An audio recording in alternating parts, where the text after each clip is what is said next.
સરકારનો એક કાર્યક્રમ હોય છે કે અભ્યાસની સાથે અભ્યાસેતર પ્રવૃત્તિઓમાં પણ વિદ્યાર્થીઓને પારંગત કરવા। એ અંતર્ગત ગઈકાલે અમે મેડી પ્રાથમિક શાળામાં બાલમેળાનું આયોજન કરેલું હતું અને આજે મોટા ધોરણ એટલે કે 6 થી 8 ધોરણવાળાને લાઈફ સ્કિલ મેળાનું આયોજન કરેલું છે।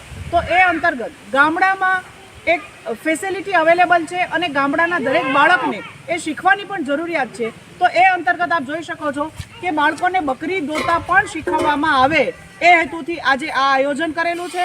તો અમારે 6 થી 8ના ધોરણના બાળકોમાં ક્રિશ અને વિતરાજ છે એ બકરી અહીંયા શાળામાં લાવીને બાળકોને દૂધ કઈ રીતે દોવાય એ પણ શીખવી રહ્યા છે।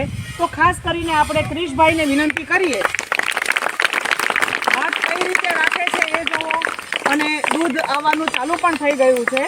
ખૂબ સરસ। આ એમની બકરી જે છે એ એમની જ પાળેલી હોય અને એમને અડવા દે એટલા માટે થઈને બીજા કોઈને આ પ્રયોગ કરાય નહીં, પણ માત્ર કઈ રીતે દોઈ શકાય, હાથની કન્ડિશન કેમ રાખવાની એ શીખવવા માટેનો આ હેતુ છે। તો શાળામાં બાળકોને એ પણ શીખવવા આવ્યું છે। Thank you.